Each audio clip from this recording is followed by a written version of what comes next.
Hey guys, what's up? Welcome back to my channel. I hope you all are having a great day today. So for today's video, I'm just going to be doing a get ready with me, a little chit chat get ready with me. And then to make it a little interesting, I figured I would do a Q&A. So I asked you guys on my Instagram a couple of days ago to send me any questions that you wanted answered. It could be TMI questions, spicy questions, whatever you wanted to know. So I got some from all of you. Thank you so much to everybody who sent me some. And let's just go ahead and get started. Okay, so one of the first questions was what was my skincare routine? I got this question a lot, surprisingly, and I feel like I'm gonna let you guys down because I really don't have a skincare routine. All I use to wash my face is this CeraVe Renewing SA Cleanser. I saw it on TikTok a long time ago, and this is my third one. I really like it a lot, but it's good for sensitive skin and things like that. I just needed something that was basic. So I'll use that at night, and then to take off my makeup, I'll use just the Garnier Micellar Cleansing Water, just the pink one with like a cotton round. And that's all I do really. I can do my whole nighttime routine in a separate video if you're interested in that. I have a couple of different moisturizers and products that I use that are different for the nighttime versus what I use now. But just let me know if you're interested in that. Comment down below, message me on Instagram, whatever's easier for you. So for in the morning after I cleansed my face, I'm just going to put this moisturizer that I got the other day. It's the CeraVe Facial Moisturizing Lotion. It has SPF in it. And I didn't use any moisturizer with SPF for a long time. Even when I lived in Florida, I didn't really use an SPF, which I know is so bad, but it is what it is. And I really like this one. I got this the other day. If you guys saw my last video, I showed it in my Target haul, and I've been using it every day since, and I really like it. It does leave a little bit of a white cast when you first put it on, but it seeps into your skin, goes away. And then I always apply a little bit on my neck as well. Okay, after that, I'm just gonna take my gua sha and just do a quick run through on my face. I do this at night pretty intensely, and I'll show you guys that if I do that nighttime routine. Okay, so that's pretty much it for prepping my skin. Now we're gonna get into the makeup, and I'll leave all of it down below in the description box so I don't have to show every product as I go through the questions. Okay, so one of the first questions I got was what motivated you to start your fitness journey? And honestly, it was just the fact that I was so insecure. I had gained 60 pounds when I was pregnant with Lincoln, and I thought nothing of it at the time. I just ate whatever I wanted, and I gained all the weight. And I honestly thought as soon as I had him, I was gonna drop it, especially since I was planning on breastfeeding. So I thought I was just gonna drop the weight really quickly, and that didn't happen for me. I lost probably 10 pounds right after I gave birth, and then I stayed at like 190 for the longest time. And I tried my best to eat healthy, but I was also breastfeeding, so I wanted to make sure that I was getting enough calories. It was a struggle in the beginning, and honestly, it was just slow and inconsistent for me because I would work out one day, then be like, okay, I'm not seeing results, so I'm gonna stop. And that's where it took me the longest time. But once I got to around 7 months postpartum is where I really got into the groove of things. I found a workout routine that really worked for me. I just stuck to it, and I started seeing results. And that was another question someone asked, how do you find the motivation to work out? And honestly, it's seeing results. Like, if I wasn't seeing anything, I would probably not have been doing this for as long as I have been. You really get into the groove of it. It's become a habit for me. I've gone almost every single day for the last like 6-7 months, and it's just become a habit, and it's become something that I really enjoy. And I never thought I would be that person who was like, oh my god, I want to go to the gym, but that's totally where I'm at right now.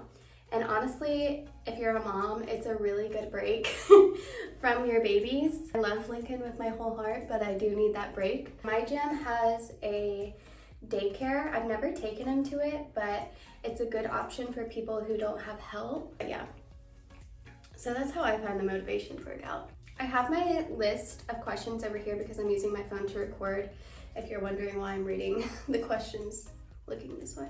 Someone said, what is it like giving birth during the pandemic? Honestly, my whole pregnancy was really lonely because I got pregnant December 2019 and then all hell broke loose in March 2020. So like I didn't have a gender reveal. Rashad and I just found out at the doctor's office together. And then my baby shower was super small because we couldn't invite a bunch of people. I think that was when it was like only 10 people in a closed space or something like that. And then like for my doctor's visits, Rashad could only come if I was having an ultrasound, and if I wasn't, then he wasn't allowed to come. So that was really lonely. And then when I actually gave birth, only Rashad was allowed in the room. So I was only allowed one person in the room, and obviously that was gonna be my son's father. And I really wanted my mom there, but it worked out. We ended up FaceTiming her, and it was still a special moment. And honestly, it was a blessing in disguise because it gave Rashad and I that first 2 days to just bond with Lincoln by ourselves and not have any visitors and just enjoy becoming parents. But yeah, I would say it was pretty lonely.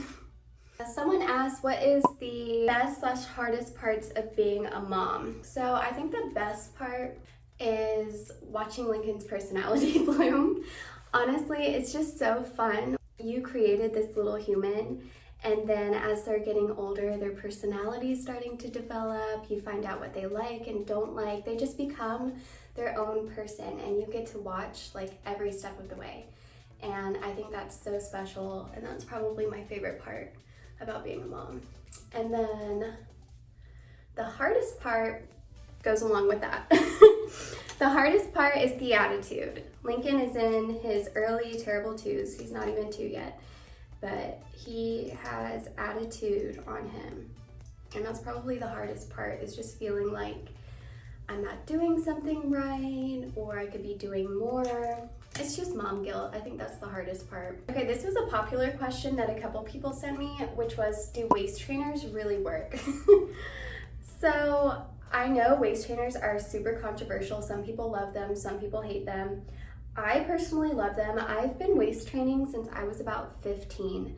Like, I can remember early high school getting my first waist trainer and like wearing it all day, every single day, just obsessing over it. So I think they work, but I don't think it's a quick fix. Like, you're not gonna wear your waist trainer for 2 hours and then the next day have like an hourglass shape. That's not how it works. You have to train your waist. So you have to wear it for a long period of time to see any sort of results. But I just wear mine now for postpartum and then when I work out. So when I first had Lincoln, I bought it wasn't a latex one, it was just like a cotton, I don't think it was cotton, but I don't know what fabric it was, but it was just a loose one that helped my uterus go down, and I wore that pretty much all day, and then I would take it off at night. Now I wear a latex one with 3 hooks, and I use that to work out. And honestly, it's so satisfying going from the first hook to the last hook, or even to the middle hook. Like, it's so satisfying knowing that your waist is getting smaller. I will link some down below if you're interested, some of my favorites and the ones that I've been using. Someone asked, what did you do for work before Lincoln? So I got my bachelor's degree in strategic communication with a minor in advertising. And I had every intent on using that degree for like social media marketing or becoming like a social media manager. And I really struggled finding work after I graduated. Everybody wanted like 4+ years experience, or, you know, stuff that I just didn't qualify for. So I really struggled. And originally when I went to college, I was going to study education, and then I switched my major my second semester. It's kind of funny because after I graduated, I went and worked at a elementary school in a special needs classroom as a teacher's assistant, and I loved it. And I really regret now not getting my degree in education because I loved it so much. So that's what I did before Lincoln. I loved everybody that I worked with. I had a really great time there and I really miss it. So once Lincoln gets to school, I'm thinking I'm gonna go back and work there, hopefully. Another question I got was, how are you still breastfeeding? Do you have any tips and when do you plan on stopping? Honestly, I have no idea how I'm still breastfeeding. It's so insane. I've been breastfeeding for 1.5 years now. My original goal was to breastfeed till Lincoln was 1. And now it's to breastfeed till he's 2. My number 1 tip is right when I gave birth, instead of them taking him away and cleaning him off and getting his vitals and all of that stuff, I put him on my boob. Like as he came out and he went onto my boob. Like that's the first thing that happened. And that's what I recommend if you want to breastfeed, to get that skin-to-skin contact right away. I'm so thankful that we had no problems with any latch issues or anything like that. He honestly was a great breastfeeder from the moment he came out. So that's my first tip. Then it's consistency. So I would breastfeed on demand, and honestly, I still breastfeed on demand. Whenever he asks for it, I give it to him. So when he was first born, I did the whole every 2 hours thing. So even if he was sleeping, I would wake him up and feed him. Just keeping it consistent. Consistency is key. I never really drank any like mother's tea or oatmeal or anything like that to boost my supply. I just stayed hydrated with a lot of water. And then the only thing that I drink a lot is body armor. And I've heard that people say that it helps with breastfeeding, but I mean, it could just be me. I don't really know. Okay, I'm just gonna forewarn you, this is gonna look insane, but when I blend it out, it's gonna look better, I promise. Someone else asked, what is my current workout split and what do you eat in a day? Okay, so my current workout split, honestly, it changes every day, but this is how it's been for the last like 2 weeks. So Monday is legs, Tuesday is cardio and abs. Focusing more on cardio, like walking the treadmill, jumping jacks. I've done a couple of TikToks on my cardio days if you want to check those out. And then Wednesdays are legs again, Thursdays are my rest days, Friday is upper body, Saturday is legs again, and Sunday is a rest day. And then what I eat in a day, I can do a whole video on that and go more in depth. But right now I'm in a calorie deficit. I'm trying to work my way up to like maintenance calories. But right now I'm eating 1,800 calories a day and I'm trying to get 135 grams of protein. I'll also link at the calculator that I use to track all of that down below, and it helped me figure out what I need to be eating. Because honestly, I was so confused in the very beginning. Like I had no idea what to eat, what was healthy, what was not healthy, how much protein I needed to get. It was just a whole mess. So once I found this calculator, it helped me a lot. And I just use my FitnessPal. I've been using that for years and years to track what I eat and make sure that I'm hitting my goals. My face literally looks absolutely insane before I blend this out. And I'm really pale right now. I self-tan and I use this self-tanner in case anybody's wondering. I'm super pale right now, so I need to do that either today or tomorrow. My face is probably not gonna match the rest of my body, but that's all right. Okay, another question is, what is it like being a stay-at-home mom? It's amazing. I love being a stay-at-home mom. Honestly, the quality time that I get with Lincoln is something that I could never take for granted. Like, he is my life and my soul, and I'm so blessed and thankful that I can stay home with him. It can be really challenging at times, don't get me wrong. Like, there are moments where I'm like, okay, let's find a daycare because you're getting out of control. No, it's really good, but I do have those moments. Like, sometimes I feel like I'm not providing him with enough education, or he's not getting exposed to enough people. It can just be hard. You know, everybody has those moments where they're like, am I doing enough? Am I not? But for the most part, it's really nice. The pros outweigh the cons. I put way too much bronzer on, but that's okay. We'll just blend it out. Another person asked, what was Lincoln's birth story? I had the most amazing birth. Like, it was the easiest, most amazing birth experience I could have ever asked for.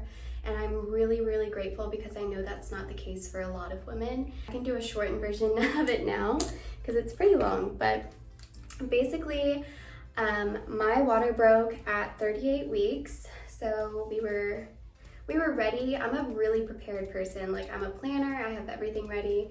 Everything was ready, but mentally I was not prepared. My water broke at 38 weeks, and it wasn't like a huge gush that everybody talks about or that you see in the movies. It was just like a little trickle here and there. So honestly, I thought that I was peeing myself. I just kind of like went around the house and continued on with my day. I had called the hospital just to let them know, hey, I'm leaking a little bit. I'm not sure if my water broke or not, but this is what's going on. And so the nurse told me, you know, put a pad on. If it soaks through within an hour, come in and let's just get you checked. So I was like, okay. My mom's a nurse, so she was gonna make me go in anyway, like either way. I went about my day, had some lunch, and then around 5, I went into the hospital for them to check me. And sure enough, she checked me and was like, yep, your water broke, so you're getting admitted. And of course, with COVID, Rashad couldn't be in there. He had to wait in the car. So this whole like hour and a half, 2 hours of me waiting to see if my water broke was a little stressful. I get in there and they start me on Pitocin because I wasn't having any contractions. Apparently, like when your water breaks, you only have like a certain amount of time before there's like danger for infection or whatever. So they started me on Pitocin, and that hurt so bad. Being on Pitocin and having your water break, my contractions were insane and I could feel everything. So I got a epidural right away. I just wanted a really like peaceful, calm birth, and props to everybody who can do it natural. That is so hard, and I commend you for it because I could not. I got the epidural, relaxed for a little bit, and waited for me to dilate all the way. It actually took me a while to dilate. I got there on Sunday at 5, and then I didn't start pushing till like 11:15-ish. It took a while for me to dilate, but it was fine. It worked out. But once I did dilate, I pushed for like 20 minutes, and he was out. And it was a really simple birth, a really easy birth. I had no tearing, which I'm so thankful for. Yeah, it was really great. Like I said, it was just Rashad and I, so it was really special. I was born at 11:49 on a Monday on August 17th, 2020. Someone asked, how do you overcome a breakup? This is hard because everybody has their own way with dealing with things and overcoming things. But for me personally, I just feel like when you're trying to heal from someone, you can't keep going back and entertaining that someone or that person or that situation, whatever you want to call it. You can't go back and entertain them because it's stopping you from the blessing that you're supposed to be receiving. My advice is to block them. Block them on everything, block them on your phone, block them on social media. Don't stalk them. Literally just let them be. Ignore them, get them out of your life. And then for you, just surround yourself with your friends, keep yourself busy. The busier you are, the less likely you are to think of them. So surround yourself with some friends, get out of the house, go run some errands, just do whatever you can. Just don't sit in bed and cry over someone. That's not worth it. Okay, someone asked birth control after baby. So I'm not currently on birth control. I was on the pill for about 7 years. It definitely affected my mental health. The only good thing about being on birth control for me was my skin. My skin was, it was perfect. It was like glowing. I had absolutely no acne scars, like nothing. It was beautiful. After I got off of it, I just don't think that I'm gonna get back on anytime soon. I might get back on in the future. I've never tried like an IUD or the depot shot or anything. So if you have, just let me know if you like it, what you think about it. But right now, no, currently I'm not on birth control. Okay, so kind of going off that, somebody asked, how many kids do you want? Honestly, I kind of go back and forth with it. Like, I love just having my baby. I love having Lincoln. But sometimes I do think about maybe having one more.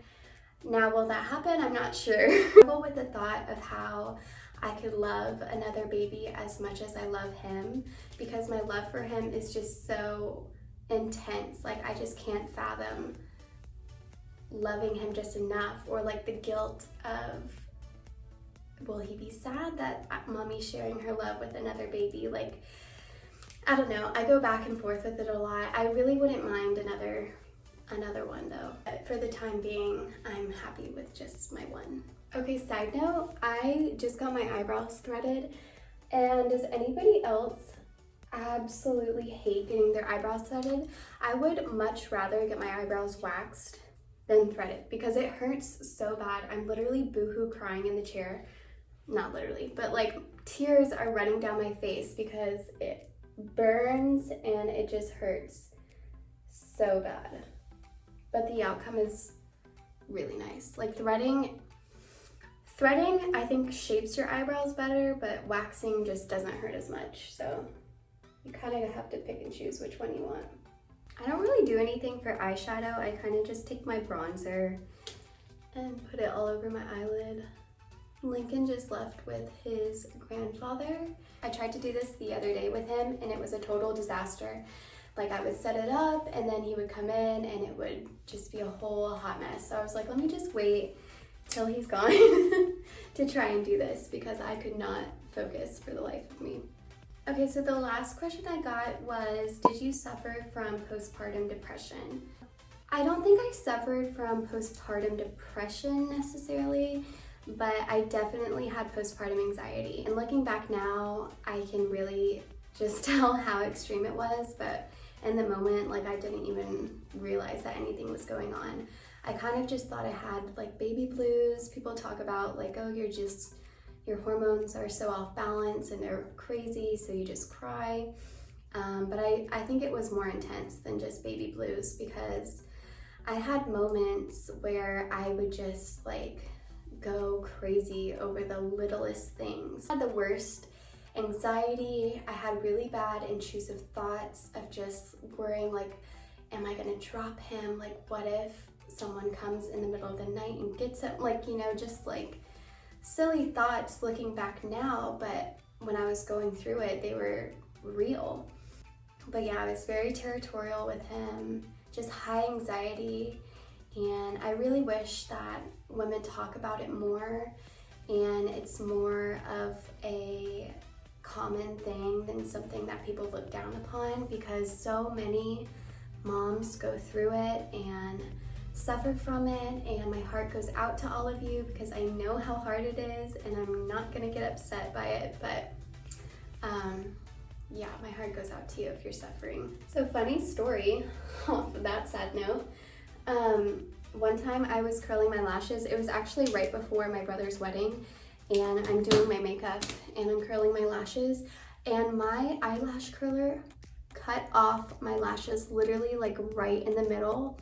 So I just had long lashes on the center and in the end, and I looked a hot mess. And I don't wear false eyelashes, so I wasn't even gonna try and put them on. It was just a whole thing, but yeah, so now I'm kind of terrified to use eyelash curlers, but I still do. I saw this one girl on TikTok do a at-home lash lift, and I was really intrigued by it, and I was gonna buy it. It's on Amazon, but knowing me, I would like burn my lashes off, so I think I'll just wait and maybe get them done professionally one day, but for the time being, I'll risk it with my eyelash curler. Also, a tip for your mascara staying on all day is waterproof mascara. I will never use regular mascara ever again. Waterproof just hits different. It keeps the curl, it stays, it doesn't transfer. I just love it. My mascara always gets on my eyelids. I guess I just don't know how to put it on properly. Okay, we're almost done, I promise. The last step, I'm just gonna wipe off my lips because makeup got on there. I just recently started lining my lips. I used to, not before, and it makes such a difference. It really like pulls the whole look together. Now I'm just gonna put a gloss on top. I love this lip gloss. It's by Maybelline. It's the Lifter Gloss. It's just super pretty. Okay, so this is the finished look. I hope you guys enjoyed watching. I really appreciate everybody who tunes into these videos. So thank you so much for watching. Thank you for sending in the questions. And I will be back with another video super soon.